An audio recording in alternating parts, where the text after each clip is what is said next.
یادت میاد قبلا یه بازی بود که سری زامبی بودن میرفتن گلامونو میخوردن و ما هی بعد از مزرعمون مراقبت میکردیم؟ وای آره، راستش خیلی هم چندش بودن. هنوزم شبا بعضی وقتا خوابشونو میبینم.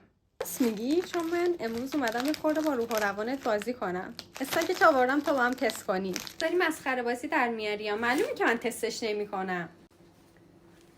خب بچه ها، همونطور که میبینین خوراکی ما اینه. من بازش کردم که جلو دوربین و خرابکاری نشه.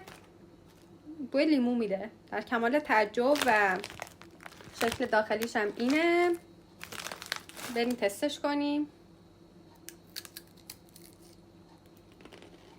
A few moments later. در کمال تعجب خوبه. دیدیم بهتون گفتم از رو ظاهر قضاوت نکنین.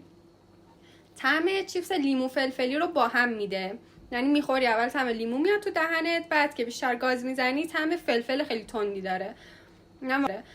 اینم واقعا ازش خوشم اومد و از من نمره 9.5 رو میگیره. بچه‌ها این دومین پارت از تست خوراک جدید خارجی بود و خیلی خیلی خوشحال میشم که اگه ویدیو منو دوست دارین لایک و کامنت و ساب برام بذارین و حمایت از من فراموشتون نشه، چون واقعا خیلی خیلی انرژی میگیرم و خیلی خیلی دوستتون دارم.